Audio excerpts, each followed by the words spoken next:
战略储备听起来只是一个和平时期的储存工作而已，其实它是作为各国每年的重点国防建设项目而存在。因为战略储备指数的高低是直接决定了一个国家战争潜力的最直观指标，因此才备受各国重视。以美国为例，美国目前封存储备的各型3代军用飞机达到2000多架。坦克、装甲战斗车辆的储备也有近3000辆，如此大规模的飞机战略储备量，甚至都已远远超出中俄两国的3代飞机之总和。地面装备的储备量也足够武装一个大国陆军的部队了，可见美国军队的后备力量都远超中俄两国。既然这个战略储备工作如此之重要，那么本期节目，小冰冰就来和大家好好聊聊这个话题。就目前来说，各国的战略储备工作主要包括装备储备、油料储备以及专业人才的储备与动员等。首先是装备储备方面，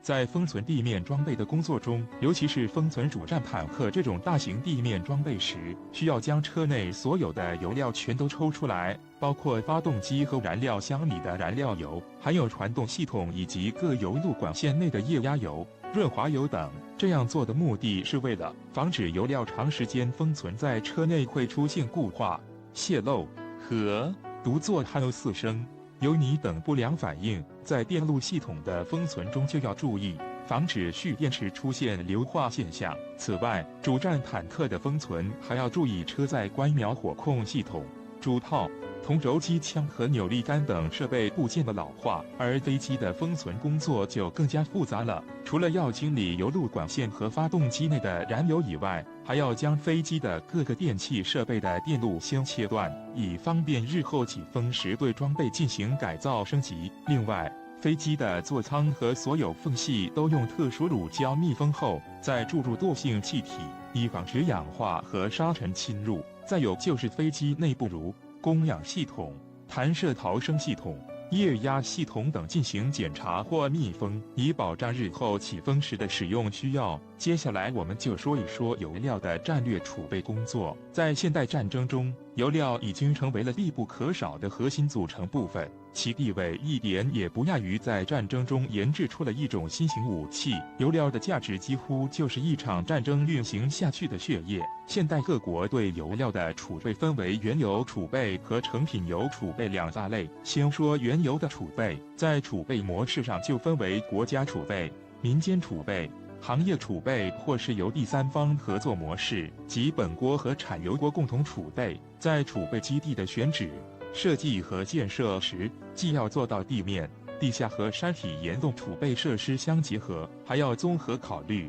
统筹安排，要控制好原油储备基地的基础设施完备性，还有交通网络与物流运输的便利性。此外，成品油的储备也是同样重要的，不仅需要顾及可能爆发的战争消耗需求，还要兼顾到日常防止因国际油价上升而导致的成品油供需失衡。在油品的储备品种上，主要有各型标号的汽油、柴油，还有润滑油、溶剂油、石脑油、航空煤油、煤感油、液化石油气等日常必备油品。说完了装备与油料的储备，我们就要来说说战争中最为重要的因素——人。一个国家对于专业人才的培养与储备都是极为重视的，其价值丝毫不亚于战时几个精锐作战师所带来的巨大力量。对于人才的储备，通常各国会分为装备操作人员、装备维护人员与装备保障人员3类来培养。其中最重要的无疑是武器装备的操作人员，因为离开他们任何装备都不能正常使用。想训练一个合格的装甲兵至少需要2到3年的时间，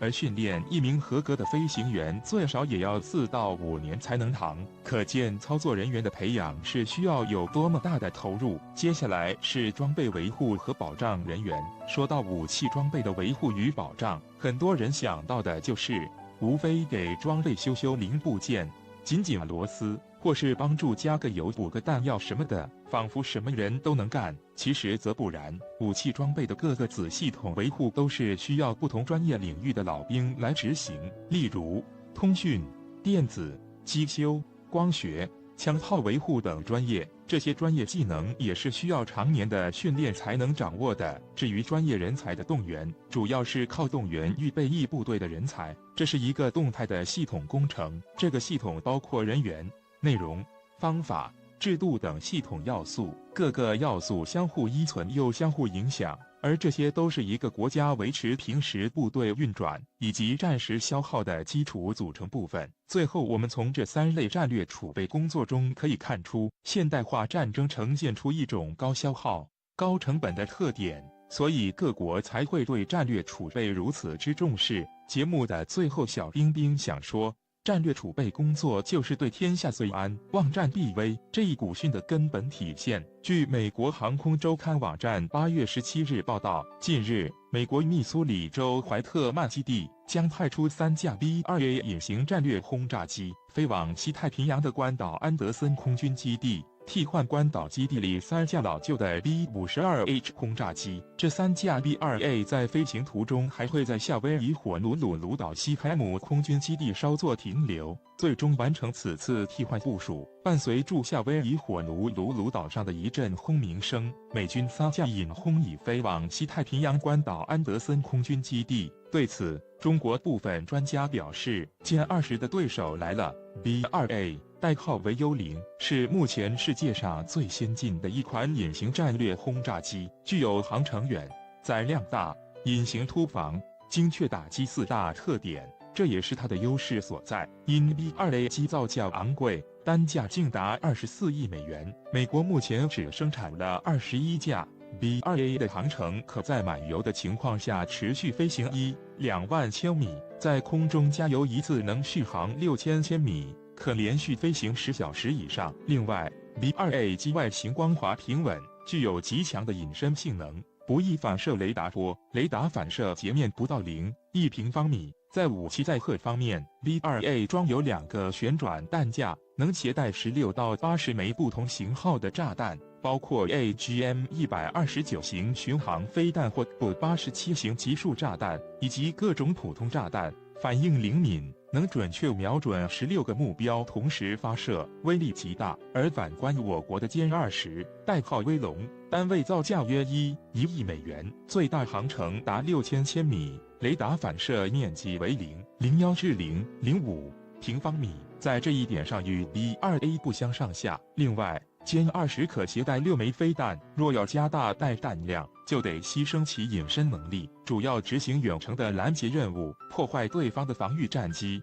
巡逻机、预警机等，打开对方的空中防御缺口。但 B-2A 性能与技术方面确实是领先前列的，但却有一个局限，那就是不仅造价高，其维修费用也很高，竟一次机身清洗费就达10万美元，越珍贵则越不可取。早先就因2个传感器传输了错误的数据，致使一架 B-2 坠毁。若用它来作战，无异于是大材小用，性价比还不如普通隐轰机。总而言之， B-2A 的确实是目前最先进的多用途战略轰炸机，但真要拿它用于常规战争，成本太高，风险太大，性价比极低，不可取。但 B-2A 性能与技术方面确实是领先前列的，但却有一个局限，那就是不仅造价高，其维修费用也很高，竟一次机身清洗费就达10万美元，越珍贵则越不可取。早先就因2个传感器传输了错误的数据，致使一架 B-2 坠毁。